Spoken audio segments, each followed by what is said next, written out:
Hello and welcome back, or welcome. This is your first episode to Mark's NOTCAST, an irregular series, whenever I can be bothered, of a middle-aged man, that is me, talking to his mobile phone about things that have happened, records that he loves, likes, or merely owns in certain circumstances.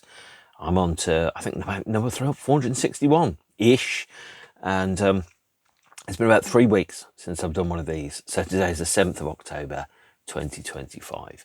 What I like to do is to do them more regularly than that. Obviously, in the midst of lockdown, I was doing them twice a week. Now it's, I think it's about every week or so. But also, it takes a break when I do stuff in the so-called real world, or perhaps what those who are older call meet space, where you actually meet human beings in person and spend time with them in person. Shocker, I know. And as is often the case, September and October are fairly busy months for me. Pretty much the only thing I do in terms of leaving the house is go to see bands. And there have been a lot of bands that have been playing recently. Suede have released their new album, Antidepressants, that got to number 2 in the charts about this time last month. I've seen them 6, 7 times, I think, in the past month. I've also seen Gene, who I wasn't expecting to ever see again, who have played their first shows in 21 years in the past week. I've seen The Wedding Present. I've seen my friend's band Liqueur. I've been travelling around a little bit as well. And there are some more kind of shows up and coming by bands that I love. But I will talk about those later when I get nearer to those events. What else is going on? Well, today, as you probably know, I tend to pick an album or a period or a band or a random bag of rubbish to talk about. Well, today I'm going to be talking about Pink Floyd, a band that perhaps you might think, pretty surprising Mark likes Pink Floyd. Well, they're not prog rock because they don't have flutes. That's my rule. If it's got flutes, it's prog rock. If it doesn't, it isn't prog rock. Which means that aside from a couple of tracks on the Obscure by Cloud soundtrack, Pink Floyd aren't prog. Thank fuck for that, because then I'd have to go and get all repressed and have feelings. I'm talking about their period from about 1994, the Division Bell album tour, through to around about 2005. So 10 years of the band's existence, in which they toured the world once in 1994. And aside from that, played a grand total of 1 live show. The 1994 tour was commemorated on this quadruple LP, double CD, double cassette, 1 VHS, 2 DVD release, Pulse, which according to the more uncharitable fans, Pulse stands for Pretty Uninspired Light Show Experience. I don't think that's true. But I'm going to pick that up in a moment, because 1994 saw the release of the what was for a long time the final and then became the penultimate Pink Floyd studio record, the Division Bell, which I talked about 5 months ago. And as you probably know, I do these episodes as and when I feel like it and when the inspiration lands upon me. So when the Division Bell came out, the band started playing their first shows again, their last final world tour, which saw, and I'm going to read off some stats here, 5 million tickets, 100 million gross in ticket sales, somewhere in the region of 60 to 70 shows across America, which ran from the 30th of March 1994 at Miami. I think it's Miami's Joe Boyd Stadium, Joe Robbie Stadium actually, released here on this bootleg CD, For Whom the Bell Tolls, all the way through to the last shows at London's Earls Court, the last one of which was on the 29th of October 1994.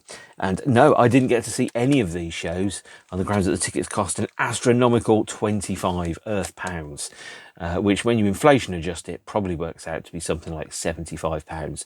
Now if someone said to you, oh, you can get a ticket to see Pink Floyd for 75 pounds, people would be like, I cannot believe it, I am going to buy it. But at the time, there was quite a lot of consternation about that tour and about that ticket price being amongst the highest ticket prices that were being charged. I think at that point, even if you went to the NEC Arena, for example, and you went to see Depeche Mode, it was £12.50 or something like that. You know, Oasis was £14. I think maybe Nebworth, which was only 2 years later, with a full supporting cast of Mannix cast, Prodigy, etc., was £22.50 or thereabouts. So £25 just to see Pink Floyd, that was an awful lot of money. But of course, Pink Floyd were and are in the business of running a business. They still are, as apparently they sold their back catalogue around about October last year for £400 million, which is an enormous amount of money. The Division Bell tour was the last tour that the band played, and there are lots and lots of bootleg releases around them. I'm going to talk through some of them. I mean, generally the shows took two forms. The first one was effectively a greatest hits of Pink Floyd, where you had probably 4 or 5 songs from the Division Bell, maybe at most 3 songs, probably 2 from A Momentary Lapse of Reason, and then the rest of them from the band's so-called glory years, from Dark Side of the Moon, spanning through to The Wall. Typical set list, for example, this is the opening night, has Astronomy Domine getting its first live performances since about 1971. Learning to Fly, What Do You Want From Me from the Division Bell, Take It Back, Lost for Words, Sorrow, Great Day for Freedom, Keep Talking, One of These Days, Shine On You Crazy Diamond, Breathe Time, High Hopes, Wish You Were Here, Another Brick in the Wall, The Great Gig in the Sky, Us and Them, Money, Comfortably Numb, and then Hey You and Run Like Hell. This CD is an audience recording, by the way. Features the soundtracks of Astronomy Domine, but also the first show of the tour, so it's a little sloppy in a couple of places, but it's it's a good show, worth having. Probably about 20 years ago or so, when I was on the Pink Floyd mailing lists in the early days of the internet, before it all turned into a Nazi hellscape, it was Pink Floyd fan was just like, I just want to sell my bootleg CDs. And I was like, I just want to buy your bootleg CDs. And that's how I parted with about £100 for about 20 Pink Floyd CDs, most of which you've seen over the previous episodes, if you've watched the previous episodes. The tour snaked its way through America, and it also made its way to Pasadena, Rose Bowl. Good evening, Pasadena, as Depeche Mode had it. Site of this bootleg CD, Your Favourite Disease, I believe it is called. And it has again another audience recording from the show in a double pack set. Again, an audience recording. Is it any good? It's okay. I don't know. I wish I'd seen a show on this tour. I didn't get to see a show because Pink Floyd never played a town that I've lived in apart from once whilst I've been a fan of the band, and that was in 2005, which I'll get to at the end of the episode. Lots of other bootleg releases from the period, just warming up, the rehearsals in Tampa. So as I understand correctly, the band were recording at air bases or rehearsing at air bases because of the tax breaks for the tour. This one alleges it is recorded live on May the 5th, 2 p.m. at the Tampa Stadium, Tampa, Florida, during the soundcheck rehearsals. I have no idea if that is true or not. I have no idea if this is the full set or not, but again, this is a mixing desk recording. If you are going to get an unofficial recording from the tour, this is probably the one to get for the rehearsals in Tampa.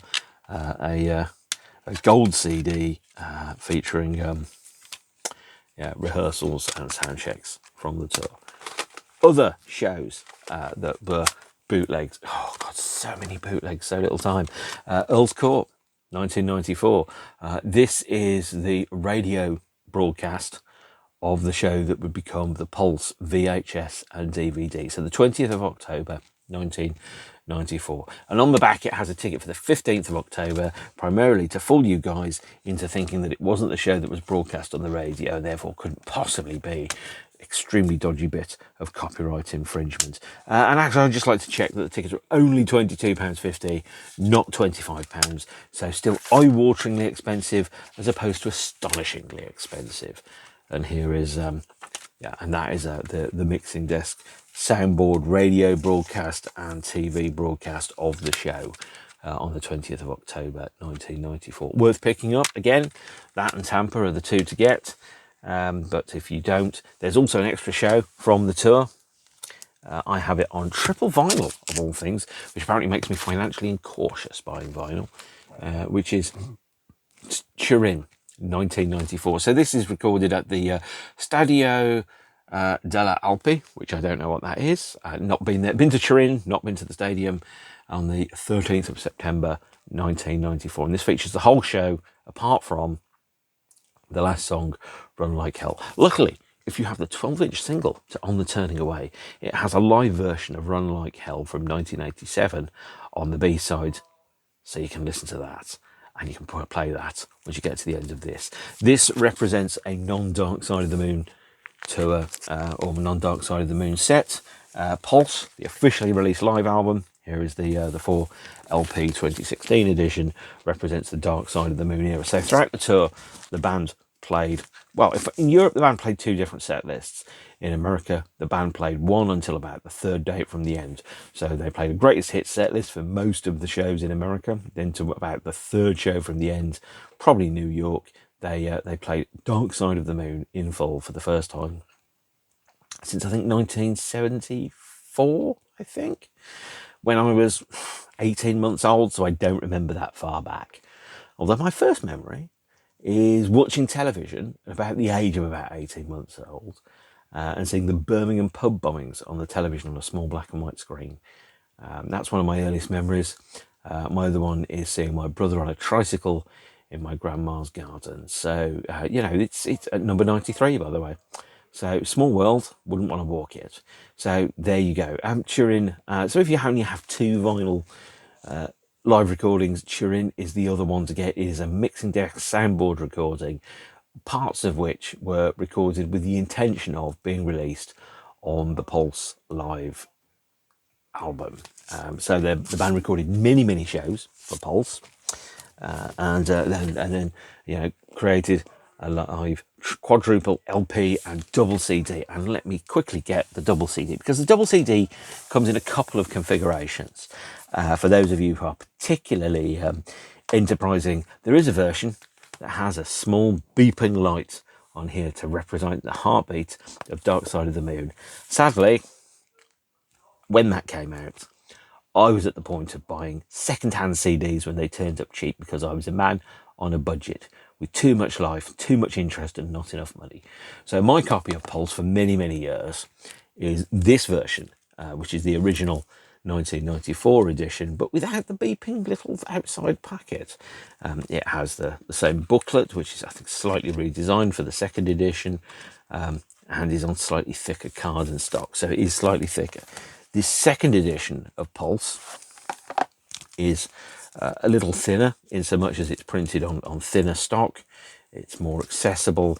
I think it might miss a couple of photographs or so.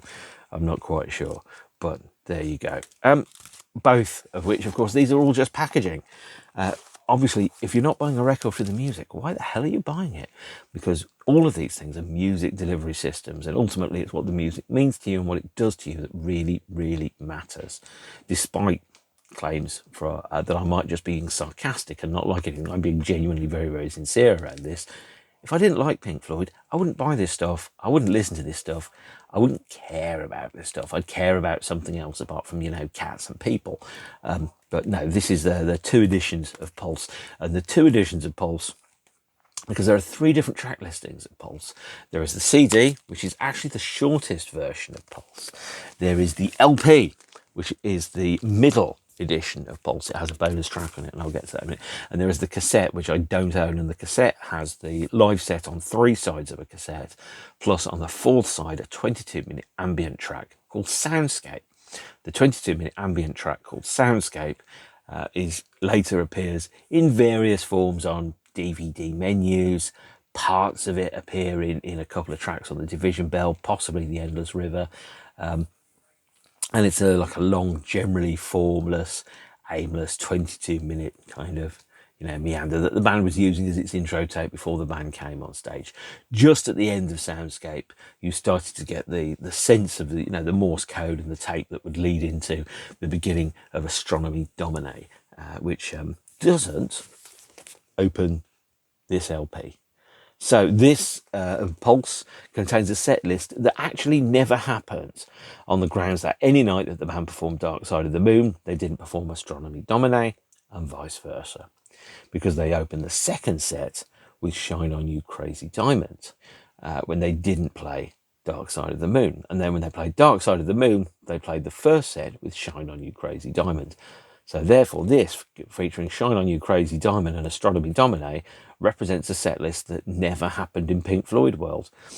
Well, so be it. This also doesn't feature Take It Back, the lead single from The Division Bell, which was played on every night of the tour, never officially released in a live form on CD, but you can buy a version on the Pulse DVD and Blu-ray, of which here is the 2006 edition of it.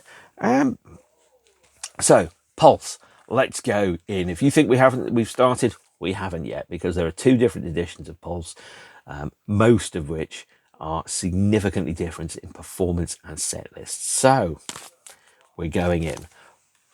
As a 4LP experience, Pulse was recorded at approximately 13 venues on the European leg of the Division Bell tour between, I think, the 17th of August and the 28th or thereabouts of October. It does not feature, I'm afraid to say, Douglas Adams' appearance on Brain Damage and Eclipse, playing a somewhat ineffectual guitar. Douglas Adams gifted the name The Division Bell to the band, and in return they gave him a birthday present of playing live on stage with Pink Floyd. There are photos in the Nick Mason book, but sadly Douglas Adams doesn't get his only recorded appearance on guitar here. Wish he did, but he didn't. Pulse is 4 LPs, so let's go in. This is the 2016 edition, probably the one which you're able to most easily and readily put your hands on at the moment. It features a version of the book, so let's go into the book. There is a photo, and inside the photo, just on there, is the hype sticker. I am the kind of guy that keeps the hype stickers and puts them in his LPs. Well, I guess someone's got to be that guy, right? And if you're going to be that guy about anything, you might as well be that guy about this thing. This, by the way, is a different layout to the CD because it has less pages. So again, photos of the band, credits, nice gloomy out of focus shots of the bands doing various things. Oh, lasers. And there's a man with a guitar. Let's have some more lasers. Let's have some women. Let's have I think a man with a guitar. That's a surprise. Oh, we've got a man with drums and a man with a guitar and a man with a keyboard and some lasers. So what you're really seeing is a huge amount of difference here. Here's some lasers. So far, lasers on every double page spread. In fact, 2 sets of lasers. So, you know, in case you're feeling left out by the amount of lasers that you've had so far. No lasers on this, but that compensates for the other lasers. And I think that's Tim Renwick there and John Carin.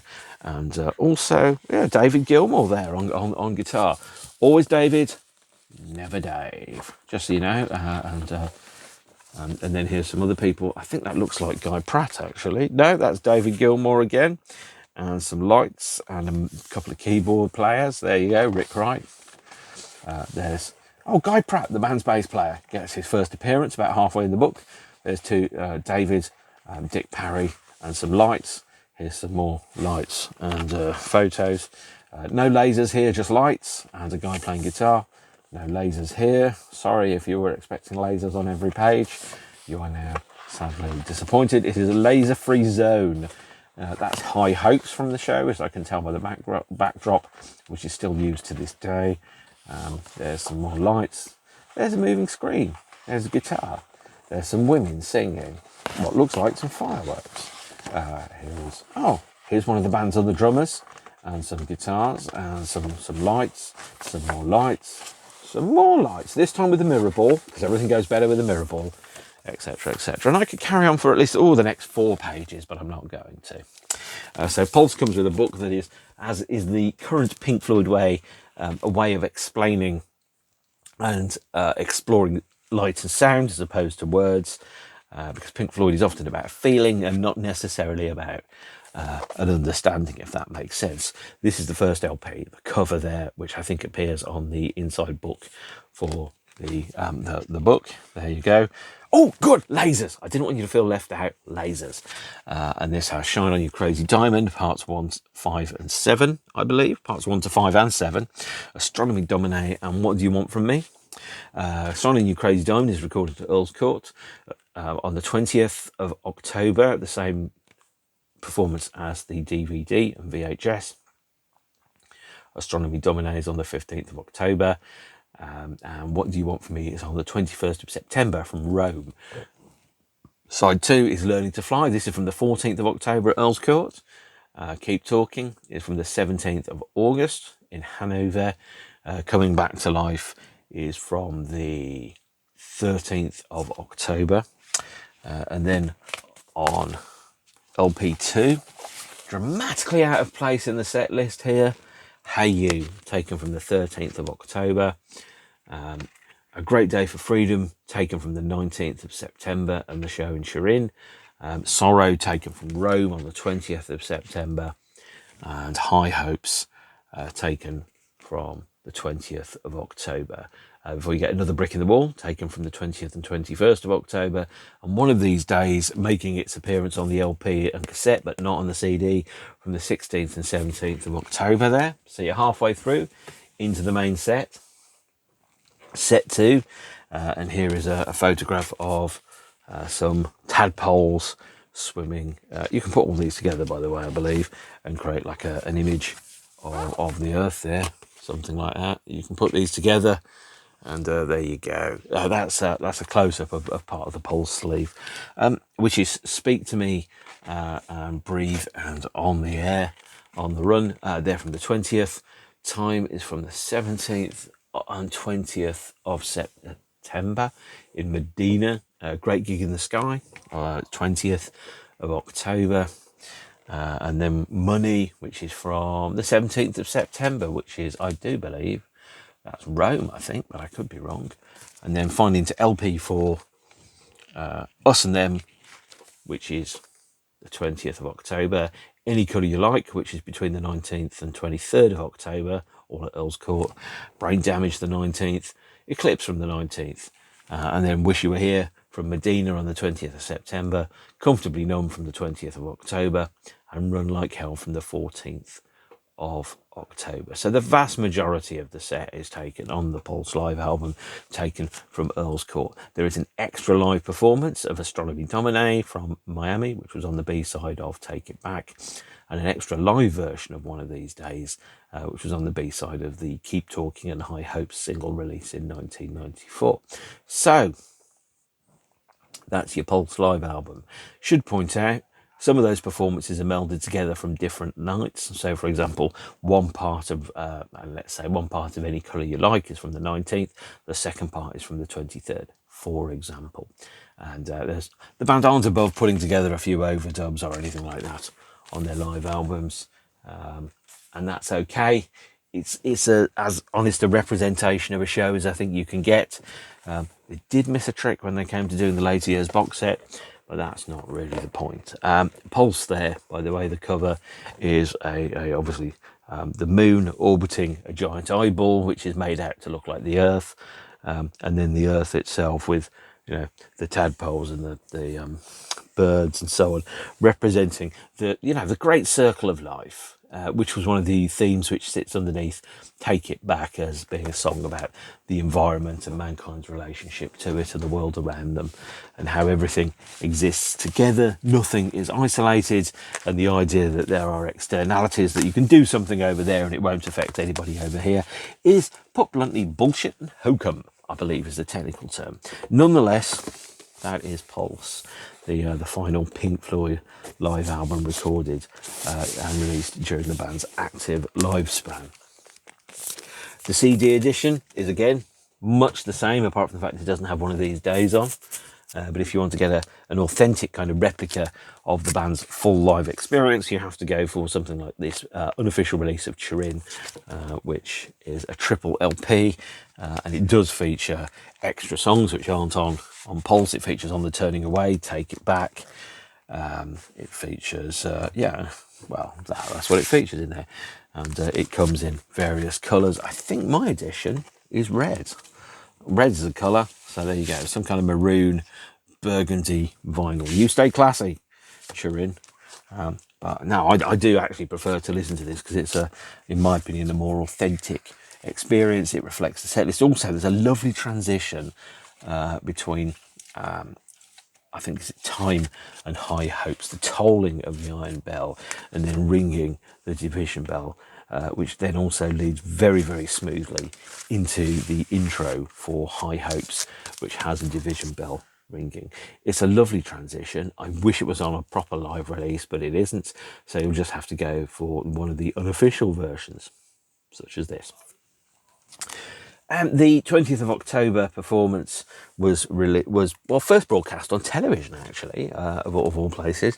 Broadcast on British television on the 21st of October, broadcast on American television on the night of the 20th of October. But thanks to the time difference, i.e. Britain is living in the future, and therefore is several hours ahead of America, as anyone who has jet lag realises, is that it was broadcast effectively in the middle of the night UK time, but at something like 9-10 o'clock American time in America. So Pink Floyd recorded this evening in London, England. And the TV broadcast is substantially different, and if you absolutely positively have to have it, I'm sure there are copies floating around various tube sites.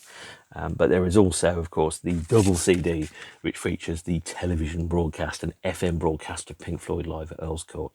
So there are differences between the live broadcast on the night and the DVD and VHS releases of Pulse.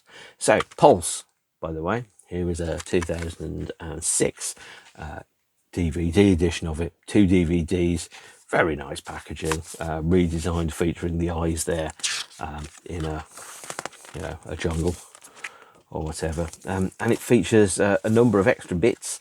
But first and foremost, we're going to go through the performance on the 20th of October, which was on television. So the TV version, it does feature a slightly flubbed guitar intro to "Shine On You Crazy Diamond."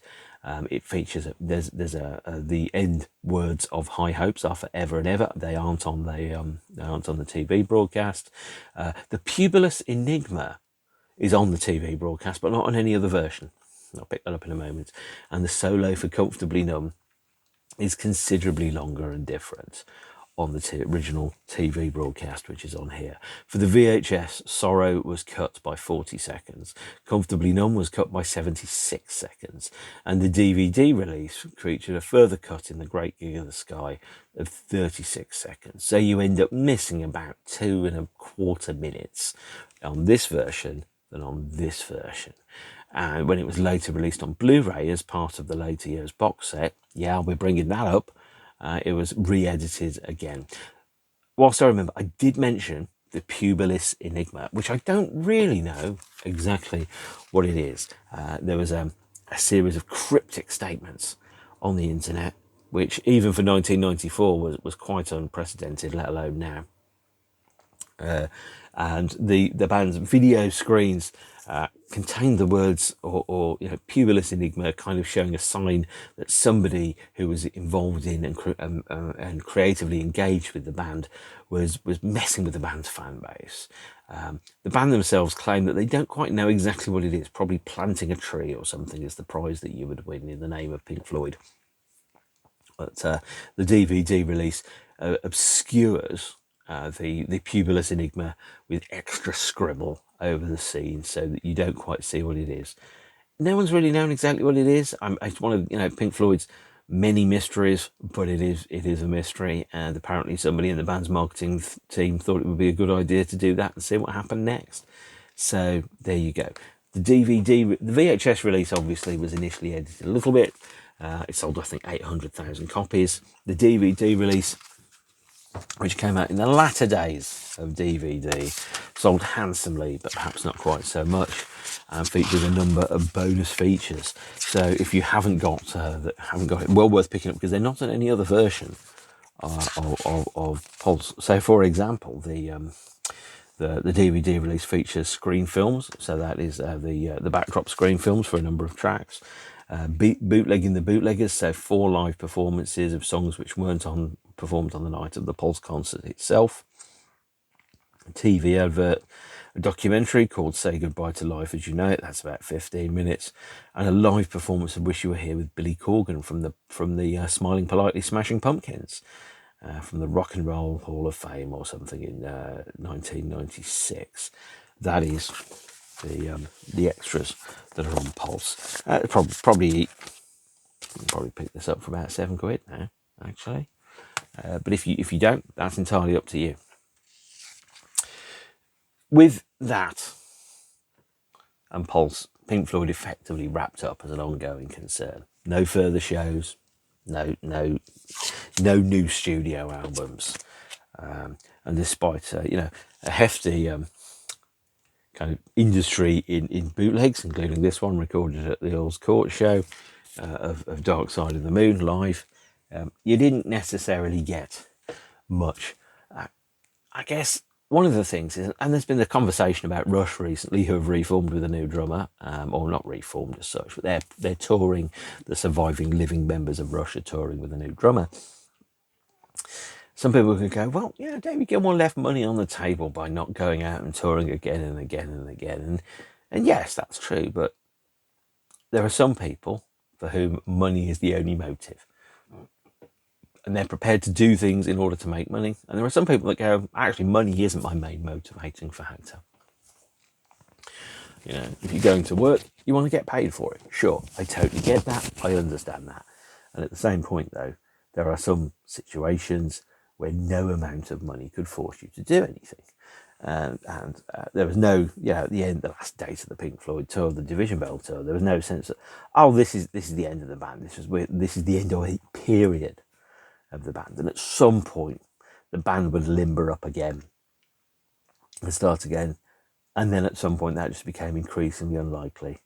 And then it never really happened again. There were 2 short periods of intense activity after this, a one-off live show in 2005, and an album of unfinished material that was finished before the tapes finally disintegrated. But that was it. Pink Floyd didn't tour the world again, and that meant that for a lot of people, they didn't get a chance to see the band again, but they got to see something that was very similar to Pink Floyd many, many times. But before that happened, in 1996, and this is one of the lesser known releases from the band's body of work, and I think it really should be much, much better known. Rick Wright, the band's keyboardist, became the first person in quite a while to release a Pink Floyd solo album, the first member of Pink Floyd to release a solo album in nearly a decade. That album is called Broken China. It was only released on CD. Here's an original 1996 copy of it. It hasn't yet been on vinyl. I'm sure it will be at some point, probably next year. Almost definitely remixed by Stephen Wilson, because he's your go-to guy for these things. And if you thought, I wish there was one more Pink Floyd album, this is very, very close to it. You can hear from listening to this all the things that Rick brought to Pink Floyd. That very delicate touch of keyboards and piano lines, that almost less is more is less kind of approach to it. And it's very good, actually. It's very clearly, if it wasn't Pink Floyd related, someone would go, boy, that guy loves Pink Floyd. He's been listening to a lot of Pink Floyd. As I've said about Suede, of course it sounds like Suede. It's the guy from Suede. In the same way that, Morrissey kind of sounds like the Smiths because it's the guy from the Smiths. And Rick Wright sounds like Pink Floyd because he's the guy from Pink Floyd, of course. And you can hear, when listening to this, the things that he brought to Pink Floyd.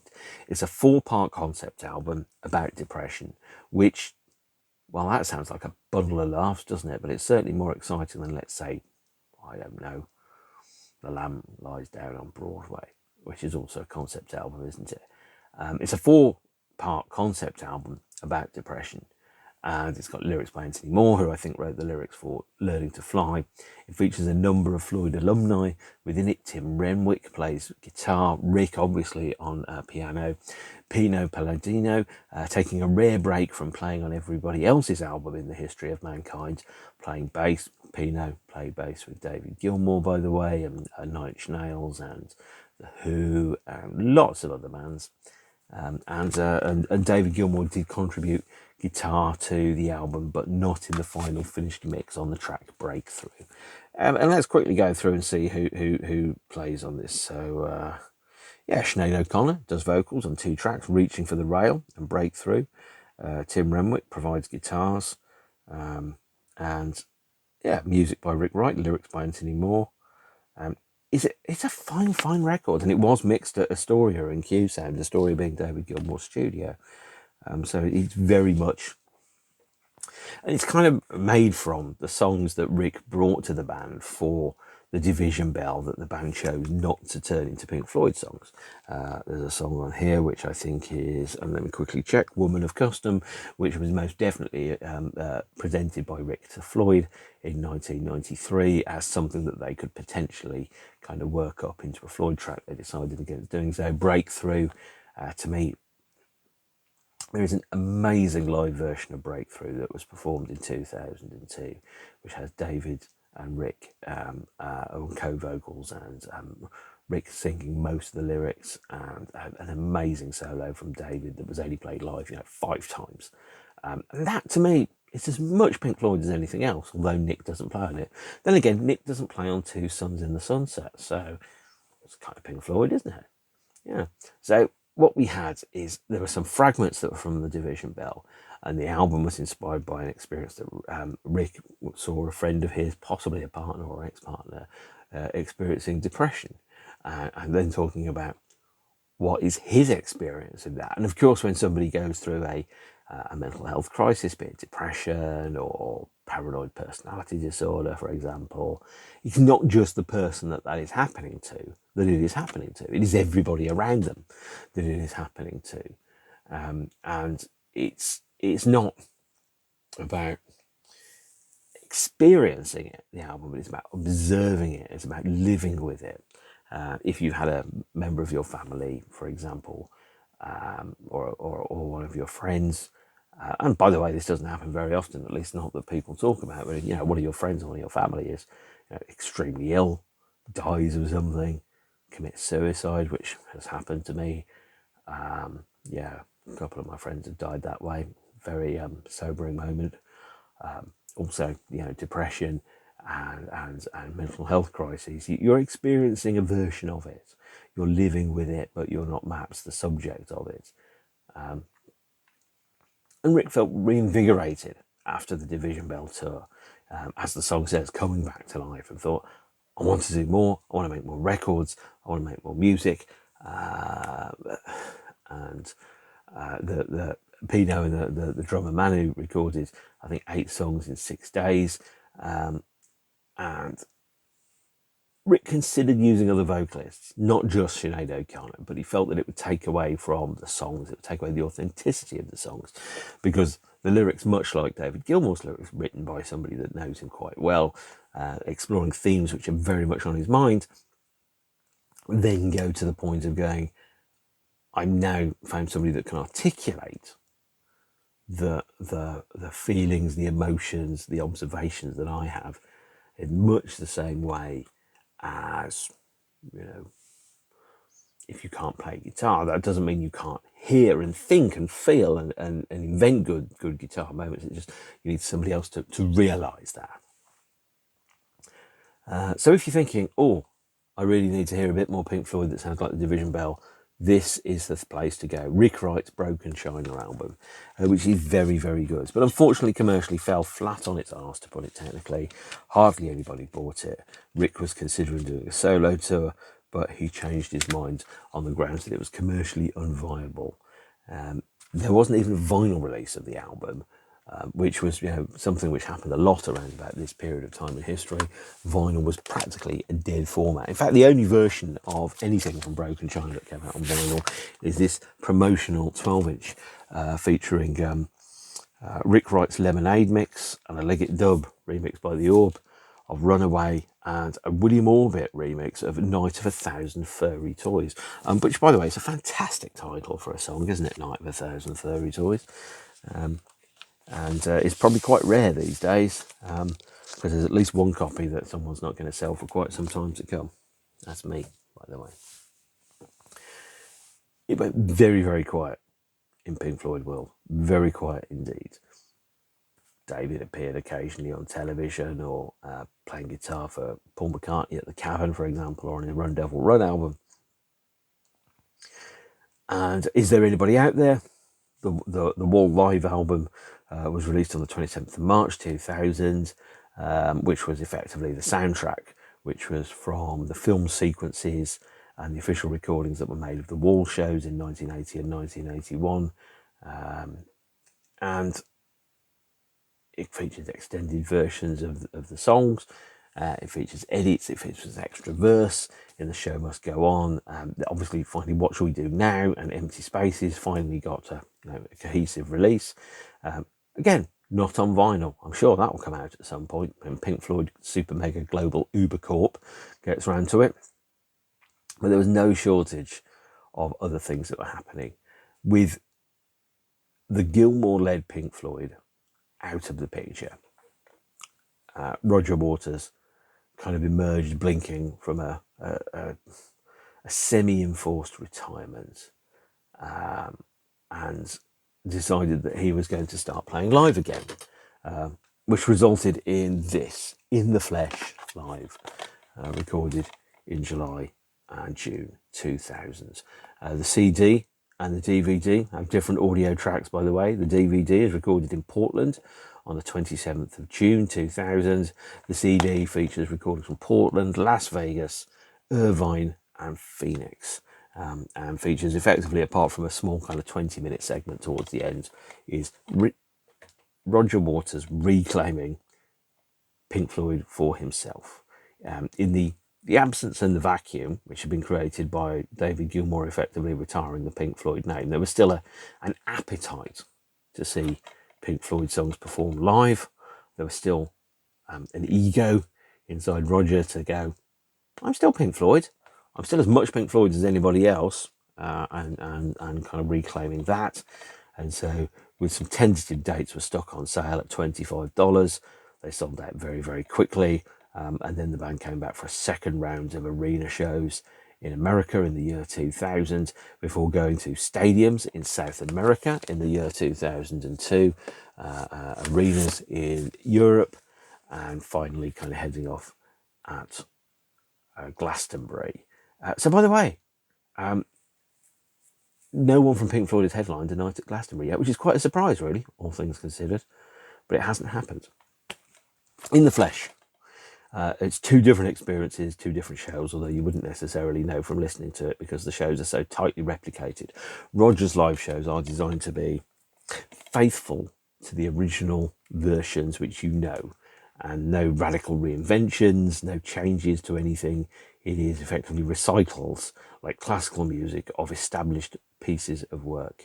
It was released on the 5th of December, I think, 2000.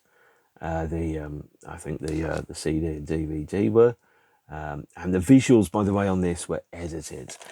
So although it features Roger's band, and a lot of members that have been in Roger's band for a long time, many of whom you will have seen on The Wall 1990. So, for example, I think it is, let me quick check, Graham Broad on drums, John Carrin is new on keyboards, guitar, lap steel, etc., programming and vocals. Andy Fairweather Low returns from the Wall band. I think Snowy White comes back from the Wall band. Yeah, is it good? It's the best Pink Floyd cover band in the world.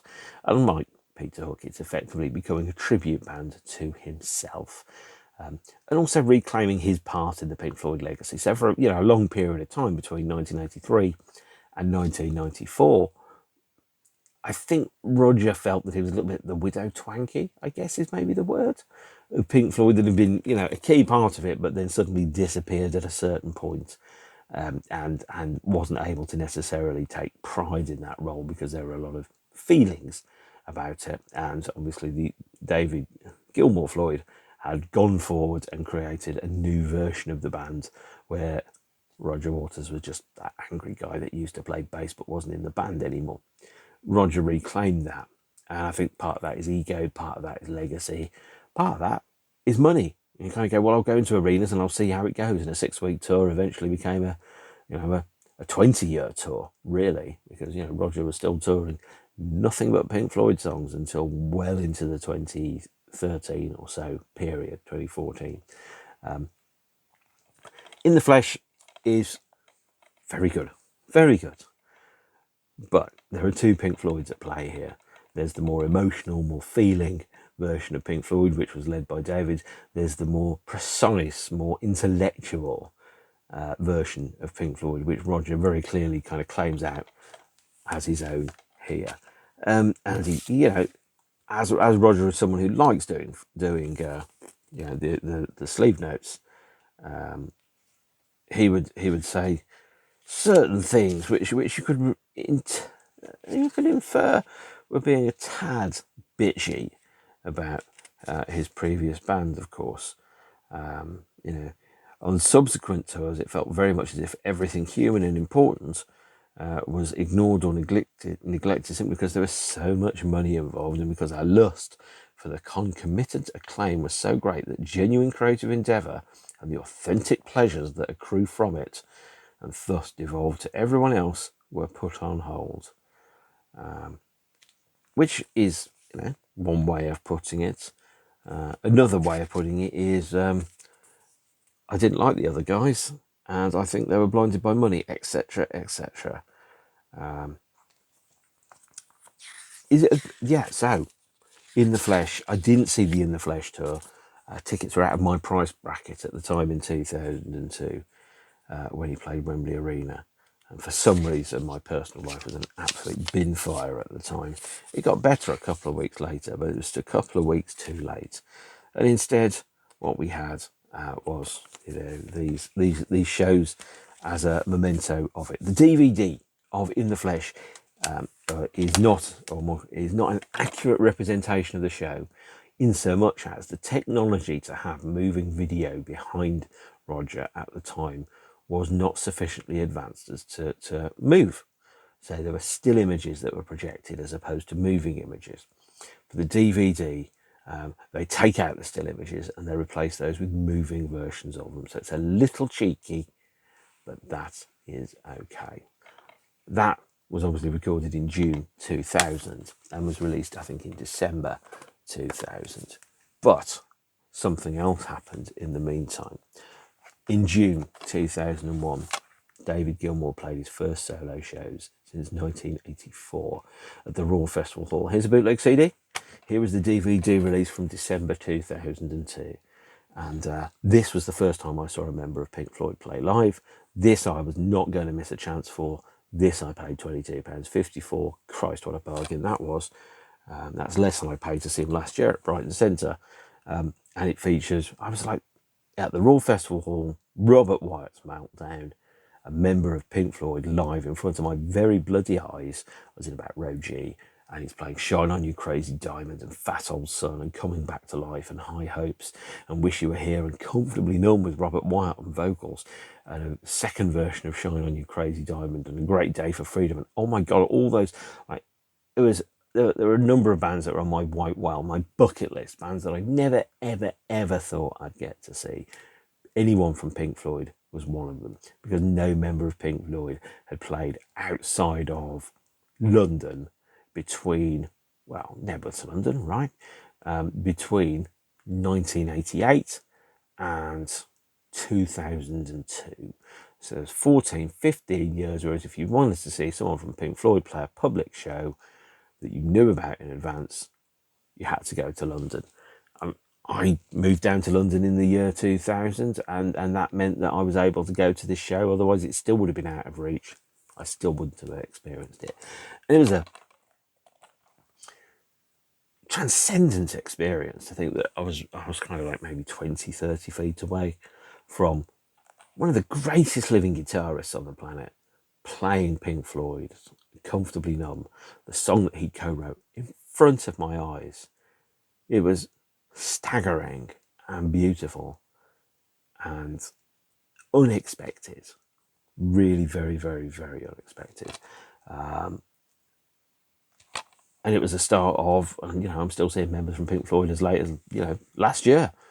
In fact, I saw Pink Floyd adjacent Lee Harris from Nick Mason's Sauce Full of Secrets only last month in Folkestone, and that was quite an experience as well. Nonetheless, that was the first time I saw a member of Pink Floyd, and what an experience that was. But it wasn't by any step of the imagination. The last time I saw them, Roger went back on tour. Here is a bootleg CD, Comforting Rain, taken from a radio broadcast in, of all places, I think Chile, actually. Let me just quickly check. I think it was recorded in Chile in 2002. No, Buenos Aires at the Vélez Sarsfield Stadium on March the 7th. And it was broadcast on radio. So this version has a lot of the guys saying Spanish quite loudly, announcing Roger Waters, Pink Floyd, performing. I'm sorry, I don't speak Spanish. Words I didn't understand, but very clearly telling everyone he was an absolute genius. The 2002 shows by Roger, including his first European shows outside of Berlin since 1987. And in fact, I think in 1987 he only played Wembley Arena. So his first European tour in something like 17, 18 years was trailed by the release of Flickering Flame, the perhaps preposterously titled The Solo Years Volume 1. And that gives you a hint that maybe there's more to come, but there isn't. And that's effectively a best of Roger Waters' solo career, which has largely been somewhat dormant actually between 1992 and the release of this. Features 3 new songs on it. Knocking on Heaven's Door, which was recorded for a film soundtrack. I think Flickering Flame, which again was a demo, but I think was recorded for a film, and Lost Boys Calling, an original demo. Now the vocal on Lost Boys Calling here is atrocious. It is a rough demo mix which Roger can't find his correct key. The version of Lost Boys Calling that's on the soundtrack to, I think, a film called 1900 is astonishingly much, much better. Or perhaps maybe another way of rephrasing it is less worse. So this is worth getting, but it's not worth breaking the bank for, because there's only really 3 songs of any substantial interest for you. I was going to say I was going to do the later years, but really the later years box set, which was released in 2019, which is here, only contains a small number of songs from the Division Bell tour and a re-edited Blu-ray edition of Pulse, by the way. So let's not get too stuck up on that. We'll carry on the theme that we have with Roger's solo career as such. 2004, see, perhaps unexpectedly, a one-off release of an EP called To Kill a Child, Leaving Beirut, which was released in 2004 on CD, in Japan only, and recorded, I think, 2001, 2002. It's a 20-minute EP. To Kill a Child is about as happy as you might expect, given the title, and Leaving Beirut was a song that was to become the cornerstone of his 2006 to 2008 Dark Side of the Moon tour, which I'll pick up in a future episode. Instead, something else happened, something very, very, very unexpected in the world of Pink Floyd. On the 2nd of July 2005, the day before my 32nd birthday, Pink Floyd played live for the very last time in an announced fashion, with Roger rejoining the band for a 4-song set at London's Hyde Park to try and make Poverty history. We spent all day there. It was a long, long day. By the way, a plate of chips was £7. But what were you going to do? Walk out and save yourself some money by going to another chip shop and then not getting back in? Of course not. We were making the chip shop's Poverty history as well. It was an incredibly long day. Live8 opened with Paul McCartney and U2. Later on, Coldplay, R.E.M., Sting, UB40, Richard Ashcroft, Madonna, Velvet Revolver, Pink Floyd. Pink Floyd came on at about 10:58, 10:59. The show was meant to finish at 8 p.m. and the band played for about 22 minutes precisely. The last train out of London Victoria, 20 minutes walk away, 11:50. The band finished at 11:22. We got the 11:50 train. I could have stayed and seen McCartney, but that would have involved sleeping in a park with 200,000 other abandoned people. And it was just like an experience. It's just being there with 225,000 people. And on the video, it looks like we're quite near because we're about, a quarter of the way back in the crowd. But that still means there's about 50,000 people in front of us. And Pink Floyd were very, very small. In the flesh, they were like looking at like a little Lego figure. It was about this big in the distance. And it was only when the screens surrounding the stage changed from a vision of Battersea Power Station and the Pig and London and the imagery into a shot of Roger Waters on stage, singing along breathe in the air. A thing that most of us thought we'd never get to see is Roger rejoining Pink Floyd. There's a huge cheer, which, by the way, if you're watching this and there's a huge cheer halfway during Breathe, that's exactly why. That is why. And on the the DVD, you get the opportunity to experience it in the glory of your own home there. And it's the full set. It's all 4 songs. So it's Breathe and the reprise of Breathe as well. You get Speak to Me, although technically that's off a tape, so it doesn't really count. You also get, of course, Money, Wish You Were Here, and Comfortably Numb. I mean, it did mean that I did have to miss George Michael singing Drive My Car with Paul McCartney, which perhaps I would have done if I'd known this was how it was going to pan out. But after having been stood up since 10 o'clock in the morning until, effectively midnight, I really, really wanted to sit down, and I've been standing all day. But the rationale behind the Live8 show is good and honourable, and the idea being that any interpersonal differences that we have, no matter how small or large, are insignificant compared to, for example, millions of starving people in other countries. And it is important to remember, and as I said earlier on, is that feeling that we aren't just isolated humans, we are part of a huge, enormous ecosystem that is the planet, and we have to be excellent to each other, as the Tao of Bill and Ted has it. I still can't believe I saw Pink Floyd live with Roger Waters. Yes, they only played one show with him since 1981, but I was there, and it was, like 10 minutes, half an hour after they came off stage. It was my birthday. Wow, what a day to have. And what a place to end it. After this point, Pink Floyd were effectively no more. The response that the band members had on stage, it felt to me that Roger was kind of coming out and back, where David was kind of waving goodbye to it all. And when someone asked David, why did you actually play Live8? And I think his response was, I wanted to show my children who I used to be. And that's a very kind of admirable, honourable way of looking at the event and looking at what was happening.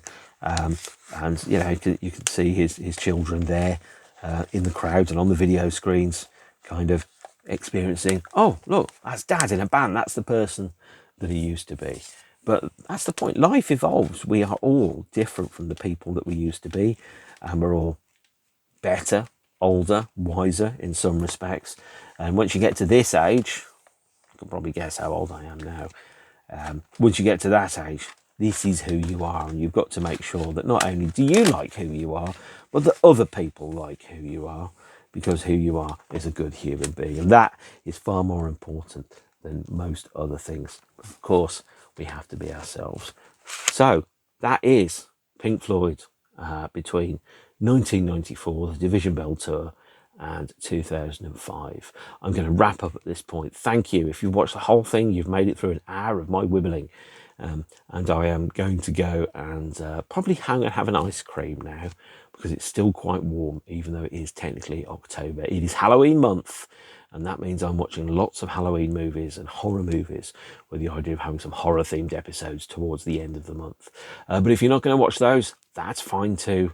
There's always more people on the internet that you can listen to. And in the meantime, be excellent to each other, and I will see you all soon. Thank you for watching. Stay beautiful.